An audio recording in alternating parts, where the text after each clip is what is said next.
바이든 시대 산업의 가장 큰 변화는 에너지 분야가 될 것이라는 관측이 나오고 있습니다.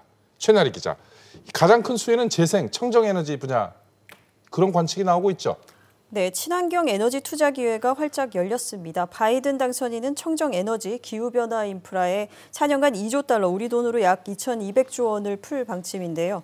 이와 관련해 전 미국 상무부 법률정책 고문은 바이든 경제정책의 주축은 공급망 재건과 친환경 에너지 산업 투자로 미국에 진출한 한국 기업들이 무역 투자를 확대할 기회라고 강조했습니다. 국내 풍력과 태양광 등 친환경 에너지 업체와 전기차 배터리 산업 등이 수혜를 입을 것으로 예상이 됩니다. 엄 기자, 그래서 국내 에너지 기업들이 이번 미국 대선 결과에 주목했었던 건가요? 네, 그렇습니다. 바이든 당선인과 트럼프 대통령이 서로 다른 투자 방향성을 예고했기 때문인데요. 네. 트럼프 대통령은 석유, 가스 등 전통 에너지 산업 지원과 대규모 교통, 통신 기반 인프라 투자를 약속했습니다. 반면 바이든 당선인은 친환경 에너지에 힘을 쏟겠다고 밝혔는데요. 태양광 풍력 등 관련 인프라에 2조 달러를 투입해 오는 2050년까지 전력 생산에서 탄소 배출 제로를 만들겠다고 선언했습니다. 그 일환으로 미국 전역에 태양광 패널 5억 개, 풍력 터빈 6만 개를 설치하겠다고 밝혔습니다. 전통 에너지인 석유나 셰일가스, 가스 이쪽에 이제 투자를 많이 했고, 다시 가입하면서 이제 온실가스 감축으로 가기 때문에 태양광 풍력이 늘어나고 이제 화석연료 사용이 줄어들 겁니다. 그러면 태양광 분야에서 경쟁력을 갖추고 있는 우리나라 이제 한화큐셀 같은 업체는 물량을 늘릴 수가 있을 거예요. 엄 기자, 이 바이든 당선인의 새로운 에너지 정책, 어떻게 보면 우리 정부의 그린 뉴딜하고도 좀 맞닿는 측면이 있는 것 같습니다. 네, 그렇습니다. 정부는 한국판 뉴딜에 5년간 160조 원을 투자해 일자리 190만 개를 만들 계획입니다. 이 한국판 뉴딜의 큰 축이 디지털과 그린 뉴딜인데요. 그린 뉴딜에는 73조 4천억 원이 그린 에너지, 친환경 모빌리티, 스마트 그린 산업단지 등에 투입됩니다. 네. 이를 통해 녹색 생태계를 조성하고 모든 탄소 배출을 없애는 일명 탄소 넷제로 달성이 최종 목표입니다.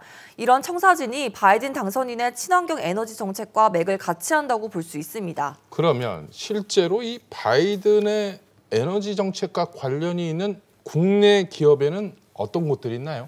네, 미국에서 태양광 사업 중인 하나솔루션과 LG전자, 이 수소 사업을 확대하고 있는 효성그룹 계열사 등이 있고요. 수소 연료 전지를 만드는 두산 퓨어셀 등이 꼽힙니다.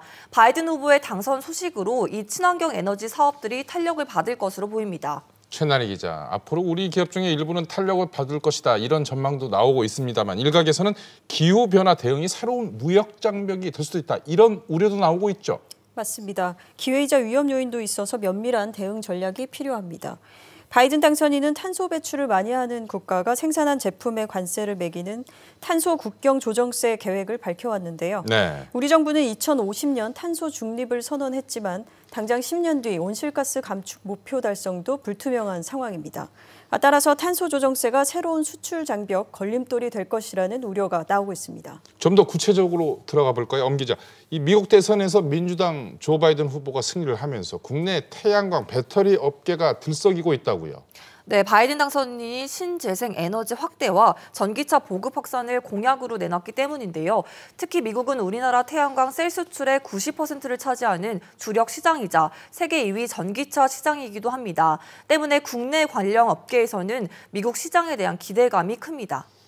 엄 기자, 실제로 미국의 태양광 수요 얼마나 늘 것으로 예상이 되나요? 네, 올해 미국의 태양광 신규 설치량은 약 20기가와트로 지난해보다 30% 이상 늘어날 것으로 보입니다. 그렇군요. 연간 풍력 발전 설치량도 약 10기가와트로 매년 꾸준히 증가하고 있는데요. 신규 태양광과 풍력 수요는 지금보다 3배에서 5배가량 성장할 전망입니다.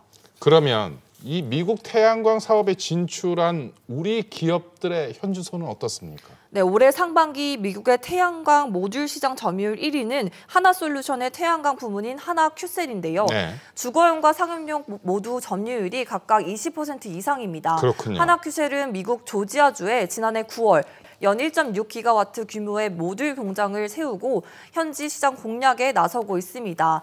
현대중공업 계열인 현대에너지솔루션과 중견기업인 신성 ENG도 미국 수출을 늘리고 있습니다. 2차 배터리 산업도 바이든의 당선에 들썩이고 있죠.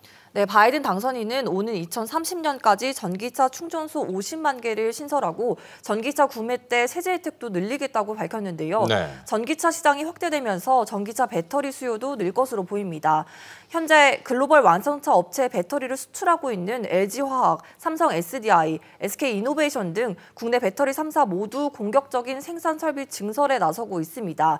이런 분위기를 타고 배터리 3사의 핵심 소재를 공급하는 포스코 케미칼, SKC 등도 생산량을 늘리고 있습니다.